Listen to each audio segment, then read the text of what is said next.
The foundation of American democracy isn't just about who you choose on a ballot. It's about the invisible machinery that decides how, when, and, if your vote actually gets counted. Yeah, exactly. And right now, that machinery is just under intense stress. Totally. I mean, imagine showing up to your polling place, the one you've used for like a decade, and a poll worker looks at their tablet and says, your name is just gone.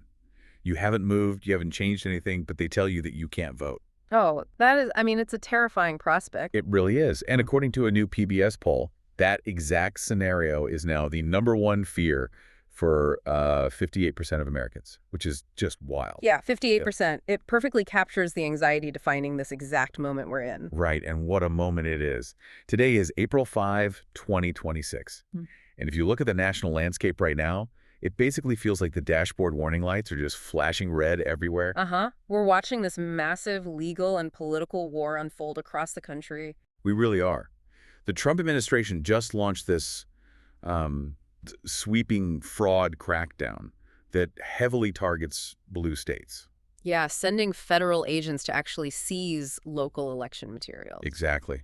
And at the exact same time, Democrats are filing all these emergency lawsuits over a wave of new executive orders that, well, they fundamentally rewrite how state elections work. Right, and right in the middle of all this crossfire, public trust in the entire process is just plummeted. The ground is shifting incredibly fast. Yeah. We're basically watching the very structure of American voting get taken apart and put back together in real time. But before we jump into the details, I want to make our mission for this deep dive really clear. Always a good idea. Because this landscape is so politically charged, our job today isn't to pick a side. We are absolutely not taking sides or validating who is right here. We're just looking at the primary document. Right. We are not endorsing these viewpoints, just unpacking them. Exactly. We've got a stack of fresh data to get through. That major Marist, PBS and NPR poll, the Heritage Foundation's latest election integrity scorecard, some dense voter behavior studies from Yale and the University of Arizona. Plus the actual text of these federal lawsuits and watchdog reports. Yeah. So we just want to show you the math, the mechanics, and the legal arguments both sides are using so you can understand how this system actually operates. Because you really can't fix or even evaluate a system if you don't understand the gears turning underneath it. And before we look at the new laws changing those gears, we really need to look at the voters themselves. Right. Because policies don't just pop out of thin air. Exactly. They are engineered in direct response to what the public demands or, what they fear. Right. And I was looking through the crosstabs of this PBS poll, and the drop in public faith is honestly staggering. Overall confidence that state and local elections will be run fairly, it's dropped 10 percentage points just since the month before the 2024 election. Yeah. It is currently at the lowest point since they first started asking the question in 2020. I mean, a 10-point plunge in less than 2 years that indicates a full-blown systemic crisis of faith. Definitely. And when you dig into the demographics of that poll, the drop is largely driven by Democrats and independents. Their confidence fell 16 and 11 points respectively. Which is a huge swing. It is. Republicans, interestingly, actually show a slight 3-point increase in confidence over that same period. But the most revealing metric is the massive partisan divide in what people actually perceive as the main threat. Okay, let's unpack this, because the fears are basically total mirror images of each other. Yeah, they really are. Among Republicans, 57% say voter fraud. So the idea of illegal ballots being cast is the single biggest threat. But then you look at Democrats, and 41% point to voter suppression, the idea of eligible voters being blocked as their main concern. And yet we have this one overwhelming point of consensus. A staggering 85% of all Americans across every demographic agree that AI-generated misinformation is a major threat. 85%. That's almost everybody.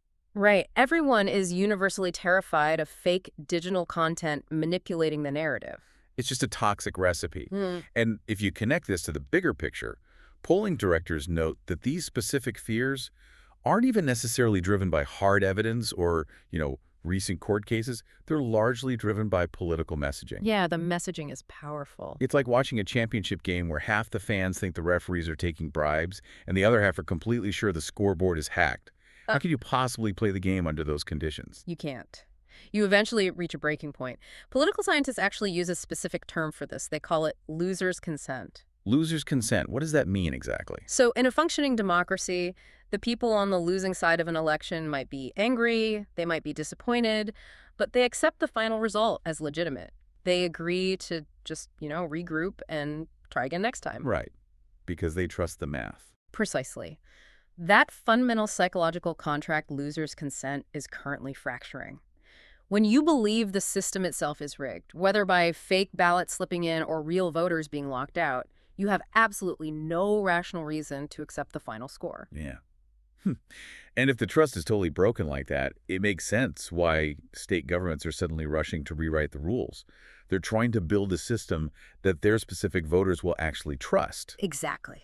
But that brings us to the Heritage Foundation's Election Integrity Scorecard, because I really want to break down what a secure election actually looks like from this perspective. Sure. So the Heritage Scorecard ranks all 50 states based on how tightly they control their voting process. Right. Arkansas and Tennessee currently sit tied at the very top of the list. They have a score of 91 out of 100. Way down at the bottom, you find states like California at 30 and Hawaii at 27. Okay, so I'm looking at the criteria for how a state scores a 91. 20 points go to strict voter ID implementation. Another 28 points are awarded for keeping really accurate voter registration lists, basically ensuring ineligible voters are rapidly purged. Right, making sure the lists are clean. Yeah. And they also give heavy points to states that ban vote harvesting, which is when third parties collect and submit ballots for other people. Right. Now, from a pure security standpoint, requiring an ID and keeping the list clean sounds like, basic perimeter defense. Why is this so controversial? Well, because in election mechanics, every single security measure introduces friction. And that brings us to the academic study from Yale and the University of Arizona. Oh, right, the Downsian model stuff. Yeah. They use what's called a Downsian voting model to analyze what these strict rules actually do to voter behavior. So how does that model actually measure the friction? It models voting as basically an economic calculation. A voter weighs the benefit of their preferred candidate winning against the physical and time cost of casting a ballot. So cost doesn't necessarily mean, like, paying a poll tax. No. It means the time it takes to track down a specific birth certificate from another state, or the hurdle of matching an address on a utility bill, or, taking an unpaid Tuesday off from work, or waiting 3 hours in a physical line. Oh, I get it. It's kind of like when an online store forces you to create an account, verify your email, and fill out a CAPTCHA instead of just letting you check out as a guest. That is a perfect analogy. Like you don't abandon the digital cart because you suddenly hate the item. You abandon it because the friction in the checkout process eventually just outweigh your desire to buy it. Right. So voting laws are essentially adjusting the friction dial on that checkout process. Exactly. And the Yale study reveals exactly who is most likely to abandon the cart. The individuals who experience a higher perceived cost of voting, the ones most sensitive to that friction, they tend to favor Democratic candidates. Wait, why is that? Demographics. The voter who sit on the margins, the ones most likely to stay home if you add an extra layer of paperwork, tend to be younger, less wealthy, and minority voters. Oh, okay. Think about it. A 60-year-old homeowner who has had the same driver's license for 2 decades experiences almost zero friction from a strict ID law. But a 20-year-old college student who moves apartments every 9 months and doesn't own a car, they experience massive friction. Okay, so by adjusting the mechanical friction, you adjust the demographic output. That makes sense. The study also highlights how structural rules like gerrymandering impacts the final math, right? Yes. It estimates that the way congressional districts are currently drawn gives Republicans an estimated 9% seat advantage in the House, even if the nationwide popular vote is split perfectly 50-50. Wow.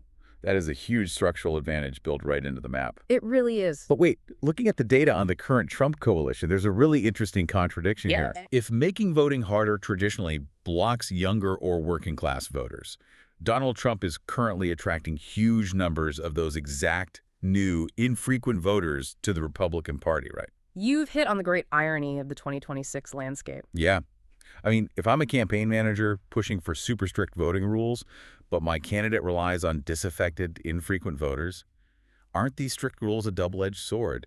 I'd basically be building a giant wall that my own voters have to climb over. It is exactly a double-edged sword, and it is causing deep anxiety among political strategists.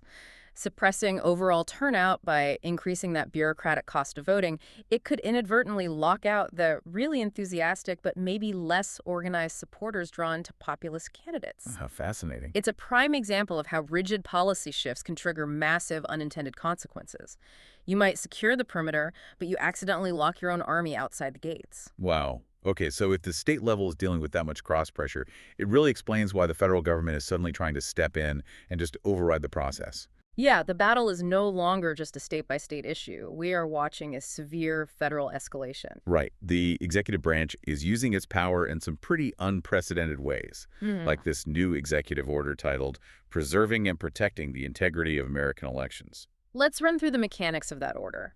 It attempts to heavily restrict mail-in ballots, and it demands that individual states create verified citizenship lists for their voter rolls. And the real hammer here is that it threatens to withhold federal election grants from any state that refuses to comply. Exactly. Plus, you have the Save v. America Act pushing through Congress, which mandates documentary proof of citizenship, like physical passports or birth certificates, just to register. Right. And the legal backlash has just been immediate.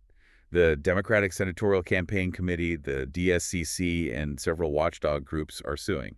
They're claiming this executive order is basically unconstitutional. Their argument is based on Article 1, Section 4 of the Constitution, which explicitly gives state legislatures the power to manage elections. The lawsuits argue the federal executive branch can't just seize that authority. They also claim that demanding a national citizenship database violates the Privacy Act. And then there's this major report from a nonpartisan watchdog group called Protect Democracy.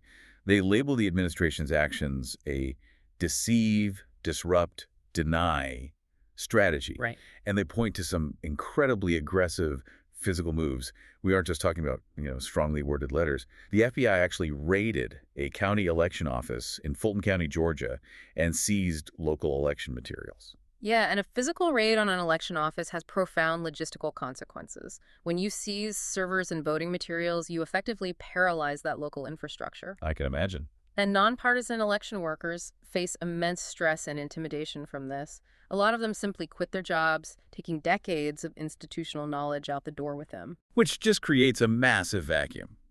Plus, we have the breaking news from our intro hook today.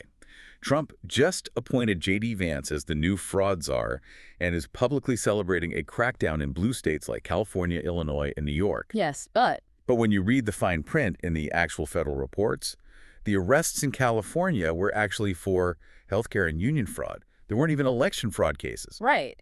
Yet the administration is heavily integrating them into their messaging to amplify this broader theme of Democrat fraud. Here's where it gets really interesting to me.